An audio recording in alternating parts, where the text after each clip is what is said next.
Obunkenke mu ggwanga Uganda buli lunaku bweyongera okubalukawo.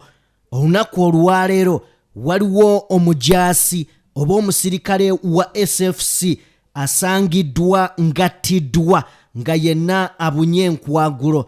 Ampuliriza, SFC ly'eggye erikuuma Gen.M7 wabula asangiddwa ng'Atiidwa mu Mubukambwe.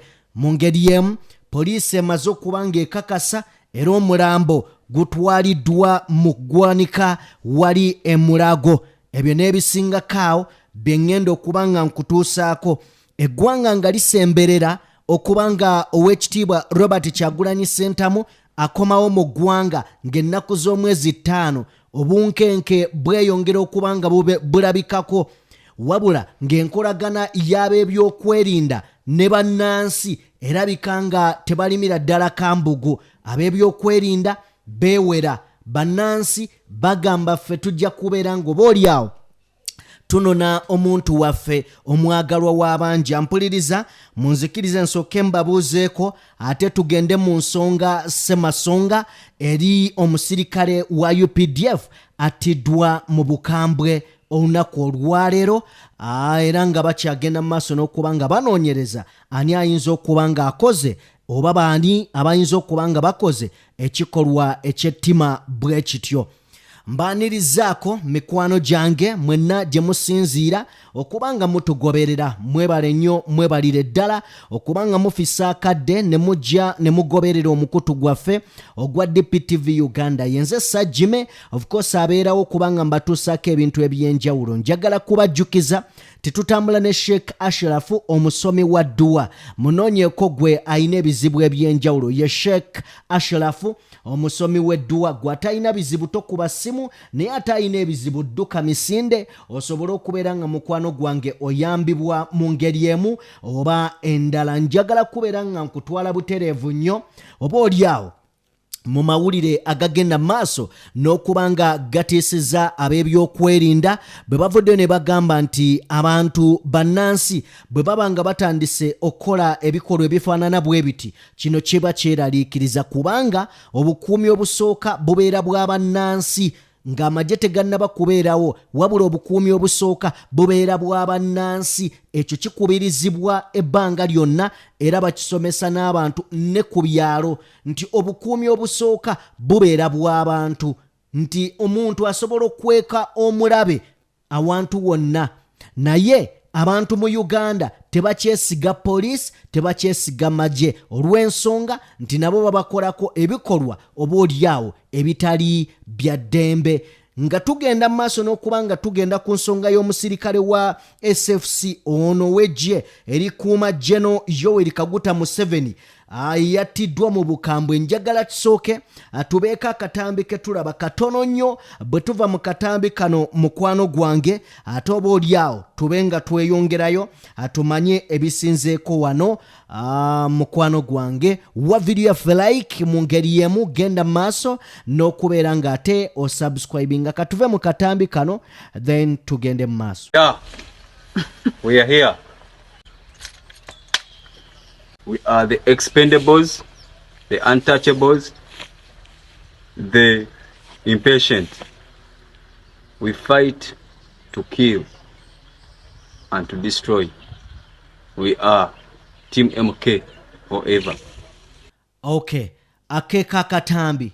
Bw'owulira nga amagye geewera n'owulira amagye nga geesoma nga gwe ga training bw'okutta era nga gali willing okutta ku lwabo abali mu buyinza, kakati gaba gasibiddeyo ate abaagala enkyukakyuka. Omuntu talina lunaku na lumu lwasobola genda mu maaso na kwesiga magye ga ggwanga.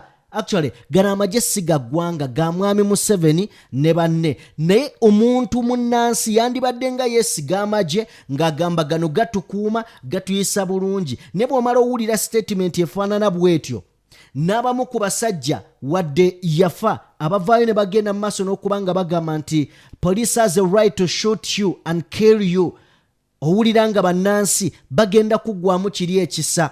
Kakati ampuliriza, wenna gy'osinziira okuba ng'oli abasirikale, bino bye bimu ku by'okuyiga okusinziira ku kansala w'ekitundu avuddeyo n'ategeeza nti poliisi n'amagye oba ab'ebitongole ebyo by'okwerinda bandibadde nga bakolagana bulungi nnyo n'abantu abali mu ggwanga oba ku bitundu gye baba balaze olw'ensonga nti bano abantu gwe bw'omala okujja mu yunifoomu ekawungeezi ng'omaze okukola emirimu gyo be bantu mwodda be bantu mwoliira be bantu b'onyumya nabo be bantu b'oasosiotinga nabo kakati bw'obanga gw'obeeyisizaamu n'empisa embi mu biseera w'okwatidde emmundu yo ng'ogyambadde nabo bajja kukulinda ng'ogijjeeko kubanga tekubeera ku mubiri nabo bakoleko ebyettima omusirikale ono abadde ayitibwa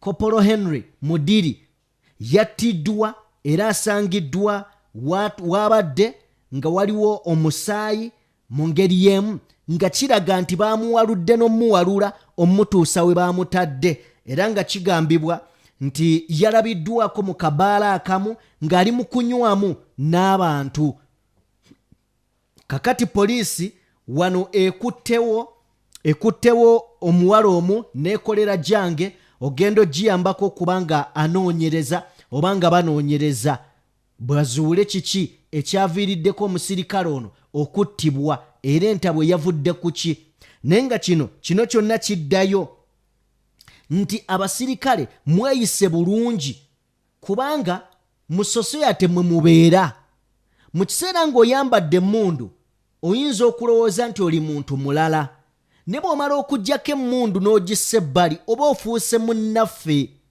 kitegeeza eri entiisa oba ogyeggyeko omuntu yenna asobola okukola ekintu kyonna era gye buvuddeko ndowooza omwaka oguwedde omwezi giringa 3 waliwo abasirikale baali 3 baali ku patro ekiro nga batambula ne bakyama okufuna kamere ka wooteeri mu wooteeri eyo ne babateeramu obutwa mu mmere era ogenda okumaliriza ng'omu afudde abalala 2 ne baddusibwa mu ddwaliro nga biwala ttaka kino kyonna kiva ku neeyisa gye mweyisaamu mu kiseera nga muli mu byambalo byammwe kituufu osobola okutiisa omuntu ago mazima naye ki ekinaatuukawo singa ye anaakwetegekera ng'omulumbye ku kyalo kwali ozze okulya akamere ozze okunywa ku twenge kuba mu bantu mubeeramu kati okusinziira ku mwogezi wa poliisi Luke Owesigire avuddeyo n'ategeeza nti omulambo gwa Henry Muduri gutwaliddwa emulago oba oliawo mu mochare gye baanaagujja ogenda okuba nga bamuziika nga ne mu kiseera kino omuyiggo oba babakanye n'omuyiggo ogw'okunoonya n'okuzuula baani abaakoze ekikolwa kino ekyettima ku musirikale w'eggwanga omusirikale ono abadde atemera mu myaka egy'obukulu 36 avudde mu bulamu bw'ensi olunaku olwaleero kino kiddayo abasirikale mukolagane n'abantu amazima gali nti eggwanga bannansi banoonya kyenji gw'ojja kuligita omuntu emiggo akulambe naye ng'akimanyi n'ebbaala mw'onywera agimanyi ekinaddako ekinaava mu ekyo ojja kukinyumya bajja kwongera okuba nga babatega obutwa tubalabye bangi kakati gobeera omusirikale omulungi bw'oba ng'olaba kwegamba waliwo abantu we batatereezezza gwe tereeza teekawo embeera eraga nti nno gw'oli mukuuma ddembe so toliwo kumalako bantu ddembe abamu mubeera n'emmundu ne muzikozesa bubi ne mulaga obuyinza ne mulaga nti nno muli waggulu nnyo muli ba kitalo nnyo kale ne mwesanga nga mukozesezza bubi obuyinza obwabaweebwa emmundu kuuma bantu so si batulugunya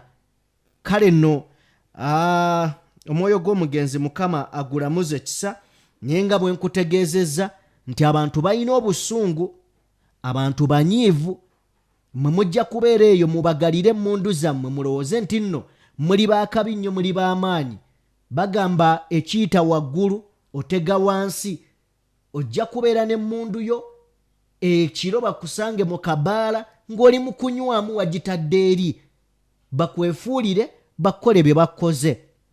Poliisi egezezzaako okunoonya n'ereeta n'embwa awo eziwunyiriza oba ezikonga olusu. Embwa tezirina kye zifunye, ne babaako n'ennyumba gye bamenye ne tebasobodde kubanga ate waliwo yadde n'ekimu kye bazudde mu nju eno mukwano gwange. Kale yeyo update gye njagadde okuba nga nkuwa mukwano gwange. Nsaba Katonda abankuumire mubeere bulungi, tusinkane nate omulundi omulala atakuumira mpeera abankuumire. Peace and love.